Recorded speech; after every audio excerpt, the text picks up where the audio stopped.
Olá pessoal, tô chegando trazendo mais informações para vocês. Eu sou Fagundes. Hoje 24 de outubro de 2022, né? Não sei se vocês estão lembrados, há dias atrás o Augusto Aras entrou com um pedido no Supremo para que o Supremo revogasse, né, os superpoderes, né, que foram autoproclamados ao TSE, né? O poder de polícia e tal, né? Bom, isso foi negado pelo Edson Fachin, mas Augusto Aras não se deu por vencido. Vamos aos comentários que a gente fala já sobre isso, tá? Vamos lá. Pedro, meu amigo Pedro. Olá, caro patriota. Pedrão, como é que você tá, meu irmão? Firme e forte? Saudade aí, ó. Live, meu amigo. Vim pras lives, cara. Sábado. Bom, sábado agora a gente não sabe se vai ter por conta da carreata, que o pessoal quer que eu vá fazer uma zoada lá, né? Puxar o bloco, como diz o ditado. E eu tô doidinho pra ir, gente, né? Vamos ver como é que vai ficar, né? Mas enfim, vamos lá. Pedro comentou aqui no vídeo... Após troca de tiro, Bolsonaro manda ministro da Justiça à casa de Roberto Jefferson, né? Diferente do PT, que tenta passar a mão na cabeça da galerinha, até pede para perdoar e promete fazer de tudo para ajudar o cara, como foi lá em Curitiba, né? Bolsonaro mandou o ministro lá para que se cumprisse a ordem do Moraes e foi cumprida, mesmo sendo abusiva, né? E aí você olha e pensa, cara, como é que pode se dizer que um cara desse é ditador, né? Os ditadores são aqueles que chamam ele de ditador. Vamos embora. Aras vai ao STF contra ampliação do TSE para enfrentar fake news, né? Bom, ele já tinha ido, o Fachin tinha sido o relator da ação, ficou com o Fachin negou, é óbvio que o Fachin ia negar, afinal de contas, um dos grandes, o meu pensamento, gente, um dos grandes erros, uma das grandes falhas dessa questão do TSE é o fato dos ministros do Supremo serem praticamente os mesmos ministros do TSE. Ou seja, quando você tem uma ação cometida de forma irregular, porque não existe instituição perfeita, todas vão errar, às vezes erram até pelo excesso do zelo, né? Porque querem errar, às vezes erram porque, né, às vezes no excesso do zelo acabam errando. Nesse caso, você não tem como reavaliar isso daí. Por quê? Porque os caras no TSE tomam uma decisão, aí você recorre ao Supremo. Só que no Supremo são os mesmos. E eles não vão mudar o entendimento. E aí, obviamente, o Fachin, sendo quem é, da onde que ele é, negou. Né? Negou o pedido do Aras.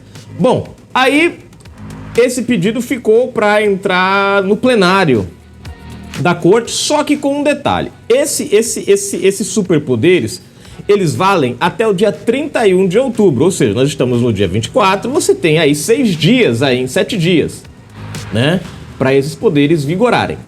Ora, isso foi para o plenário, só que, indo para o plenário, para a votação em plenário, parece uma coisa boa, mas não é, porque não existe prazo para esse caso ser votado na casa, ou seja, pode colocar lá hoje e esquecer e votar só depois do dia 30 de outubro, quando não importa mais. Porém, Augusto Aras foi lá e resolveu pressionar o Supremo em relação a isso. Bom, alguém está fazendo alguma coisa pela democracia. Se você não é inscrito no canal, se inscreve agora mesmo, ativa o sininho das notificações, marca aí a opção receber todos os vídeos, comenta, compartilha, deixa o seu like, na descrição tem chave Pix, tem conta bancária. O nome da galera que colabora com a gente tá aí, obrigado pelo carinho de vocês. Não se esqueçam, nosso canal do Fagundes lá embaixo, também tem vídeo por lá, tá?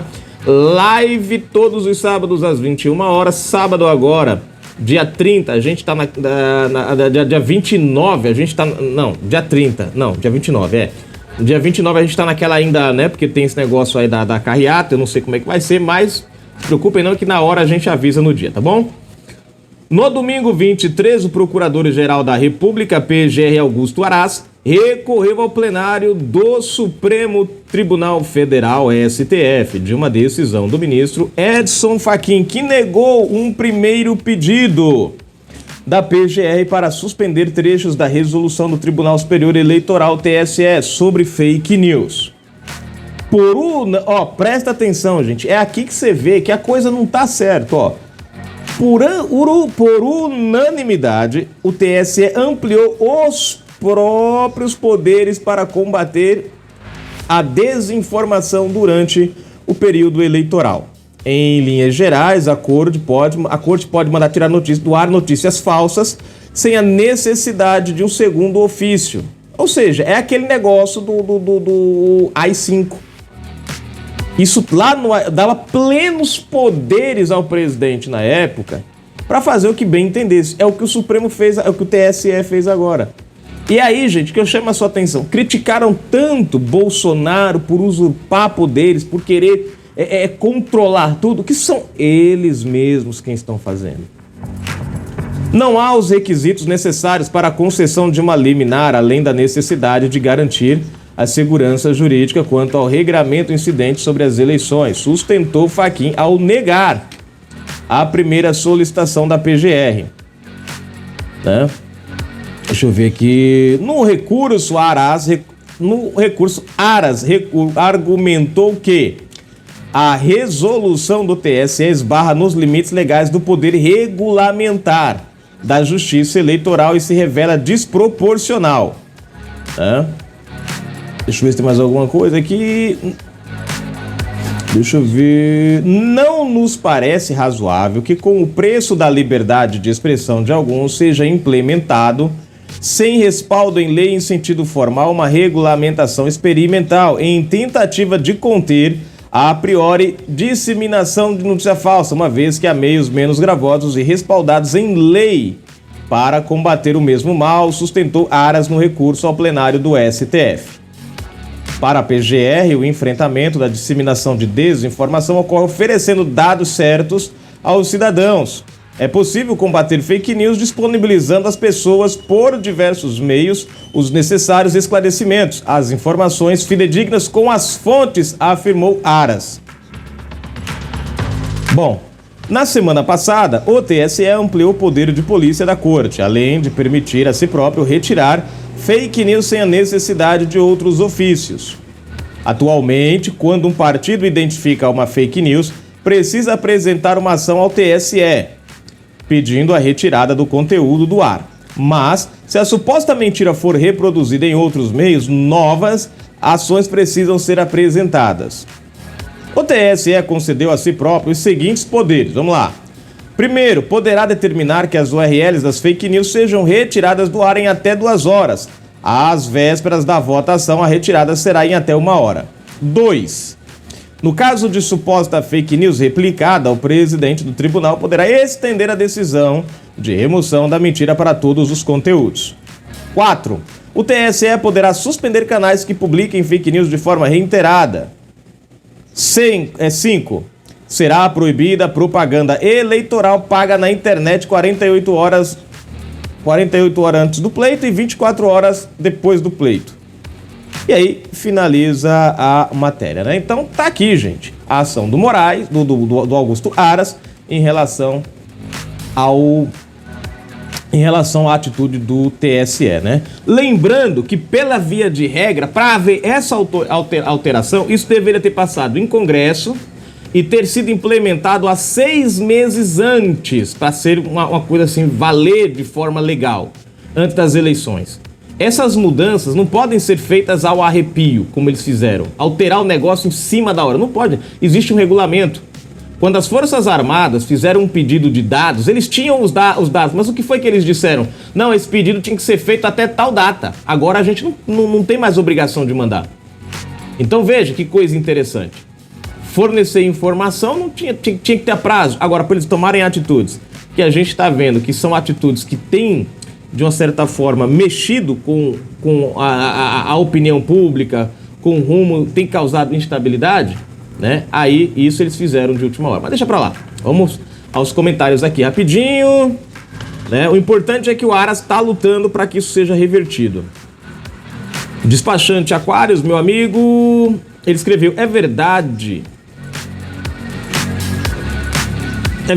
as madames do STF não podem ser chamadas de qualquer coisa, mas a primeira-dama e sua filha, que é uma criança, pode ser ofendidas com certos palavrões e de vergonha de se falar. Isto é Moraes. Pois é. Não faz nada. Ele esqueceu que tem uma Mulher e filho, bandido é sempre bandido. Escreveu nosso amigo, pois é, né? É o caso aí do Roberto Jefferson, né? O Moraes se doeu por causa da Carmen Lúcia, mas contra a filha do presidente e do presidente, a mulher do presidente, se pode falar o que quiser que ninguém liga. Urgente, Roberto Jefferson troca tiros com a polícia. Marcado aqui o coração, que a gente leu o comentário do nosso amigo. Deixa eu ver aqui outro. Nilda Barros Leal. Coloquem-se no lugar do Roberto Jefferson. Essa é uma boa... tá aí, é como eu disse a vocês, eu discordo da atitude dele, achei as palavras pesadas, achei a atitude dele pesada contra a PF, mas é como eu falei, toda reação, ela vem advinda de uma outra ação. Por mais pesada que seja a ação do Roberto Jefferson, mas é uma reação de um inquérito que foi criado ao arrepio da lei. Né? Que poderia ter sido... Essa situação do Jefferson poderia ter sido evitada se nós tivéssemos uma justiça que andasse de mãos dadas com a Constituição. Após troca de tiros, Bolsonaro manda ministro da Justiça à casa de Roberto Jefferson. Tá aí. Deixa eu ver aqui. Mais um comentário. Magnólia. Moço, você não respeita as leis. Que país você quer viver? Um país sem leis não é país. Que horror. Ela escreveu no vídeo, urgente, Roberto Jefferson troca tiros com a polícia. Concordo com você, um país sem leis não é um país. E aí eu pergunto pra você, Magnólia, você acha que o nosso país hoje tem lei? Um corrupto disputando eleição, condenado por 9 juízes, 3 instâncias. E a instância que o soltou por várias vezes negou o habeas corpus. Hoje o cara tá solto por causa de 2 manobras dentro da justiça. Você acha que isso é lei? Você acha que esse país tem lei, minha amiga? Aonde você tem, por exemplo, Zé Dirceu, onde você tem, por exemplo, Vacari Neto. Nós temos aquele rapaz dos 51 milhões de reais que confessou, mas que, segundo a justiça e a lei do nosso país, como você diz, mesmo confessando, não encontraram provas que ligassem o cara ao crime. Mesmo tendo digitais, mesmo com a locadora, a dona do lugar dizendo que alugou para Gedel e tudo bonitinho. Mas não, então eu acho que o país que você procura leis, ou melhor, as leis que você está procurando realmente são aversas à Constituição. Né? Para você acha que o inquérito aberto de ofício e conduzido pela vítima, que é o investigador, que é o julgador e condenador, tá dentro da lei para você? Magnólia, não quero te desrespeitar, mas eu vou te dar um conselho, como amigo, porque você aqui, você não me ofendeu, também não posso te ofender de volta. Se eu tenho que te abrir os olhos, tem que ser de uma forma educada. Senta um pouquinho e pesquisa sobre a questão do que impede um juiz julgar um caso. Você vai descobrir que um juiz ele não pode estar envolvido com o réu, ele não pode ter nenhuma pendenga com o réu. No caso de Roberto Jefferson, Moraes já teve ações no passado, várias ações no passado, envolvendo ele e Roberto Jefferson como alvos das ações. Isso já era mais do que suficiente para Moraes não julgar nenhuma ação do Roberto Jefferson. Outra coisa, você falou em lei, eu concordo contigo. Mas me diga, que lei é essa que prende o cara sem julgar o cara? Aonde está a condenação de Roberto Jefferson? Aonde estão as provas contra Roberto Jefferson? Aonde estão as investigações contra Roberto Jefferson? Cadê o andamento, Magnólia? Engraçado que para Lula prevalece a presunção da inocência. Um cara que foi condenado, lembra? Preso, 580 dias preso, 9 juízes, 3... Mas a presunção de inocência vale para Lula. Condenado, que teve apenas os processos anulados numa manobra. Roberto Jefferson não teve nenhuma condenação nesse processo que ele está sendo atuado pelo Moraes. Não há provas contra Roberto Jefferson. Existem falas. E eu pergunto para você, um país sério prende alguém por falas? É engraçado. Roberto Jefferson não tem a presunção da inocência. O princípio que seja inocente até que se prove o contrário. Mas Lula tem. Você quer falar de país com que leis, Magnólia? O nosso país tem leis, só que foram esquecidas. E quando há, num país, o esquecimento das leis e começa a se aplicar a justiça da minha vontade, o país tende a perder o controle. Então, para se começar a cumprir leis, tem que se começar a cumprir leis daqueles que estão lá em cima, para que os que estão abaixo deles possam também cumprir as leis. Marcado o coração da nossa amiga Magnólia. O país que eu quero, Magnólia, é o país em que o juiz ele seja imparcial e não mande prender pessoas porque se sentiu ofendido. Não, ele mande prender pessoas porque foram criminosos, porque foram corruptos, lavadores de dinheiro, desviando verbas e enchendo os cofres de empresas e países. Esses sim têm que ser punidos. Mas é óbvio, no nosso Brasil, a lei é o contrário. O bandido disputa a eleição e quem luta contra o crime vai pra cadeia. Tá aí. Gente, um abraço, fiquem com Deus. Fui. Epa, tremeu, foi tudo agora.